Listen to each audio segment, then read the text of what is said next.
Hi everybody, this is CR number 18, helper video number 4.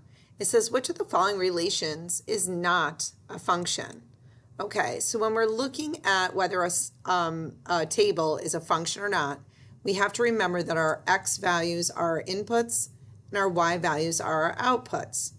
If our inputs are all different numbers, that means they have a one-to-one relationship.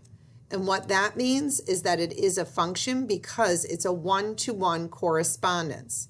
Try to remember the vending machine example we talked about. When you punch in the code, only one object comes out. If I punch in E3, I'm not going to get Doritos or Cheetos or Fritos because then I wouldn't really be getting what I wanted, and that would not be a function. So every single input has one and only one output. And if we're looking at letter A here, it looks like each one of these input values are different. And immediately that means this is a function, but we're looking for one that is not. So A is not my answer. Let's look at B.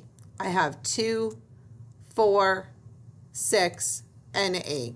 All of those are different, so this is a function, not what I'm looking for. Let's look here. I have -2 goes to 2. 1 goes to 3, 0 goes to 4, 1 goes to 5. Hold on for a minute. 1 can't both go to 3 and 5 at the same time. That is not a function because it becomes a 1-to-2 correspondence. So this is your answer. Good luck with yours.